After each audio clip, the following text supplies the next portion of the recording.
Hi guys, nandito tayo sa train station. Ayan, at naubusan kami ng laman yung aming yoyoka, kaya magpapakarga tayo. Ayan, ito yung IC card o yung yoyoka ilalagay. Ito.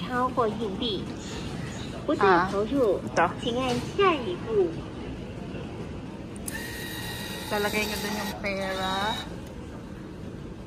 Tapos ano ba? May minus 2 ka, babe. Oo. Then ayan guys, may lalabas dyan. Next. 加值中，加值成功，请取回票卡。 Bali, ang laman na lang ng, may utang kasi yung yoyoka niya. Bali, ang laman na lang is 98. So, na-deduct na. So, ganun lang guys.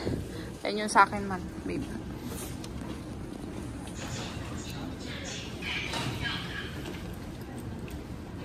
Bilis lang pala. Ito tap mo lang daw.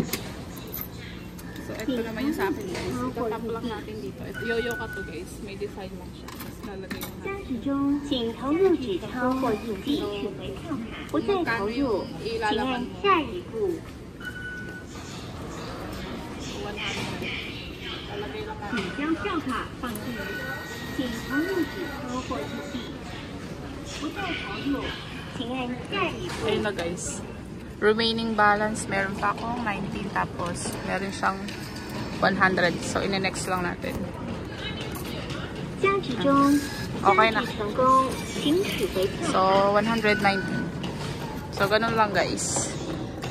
Ganun lang mag-top up dito sa machine ng tipas ng mga yoyoka. So, yun. Sana nakatulong itong munting vlog ko guys. Simpleng vlog kung paano mag-load ng yoyoka dito sa train station. So, thank you guys for watching. Bye!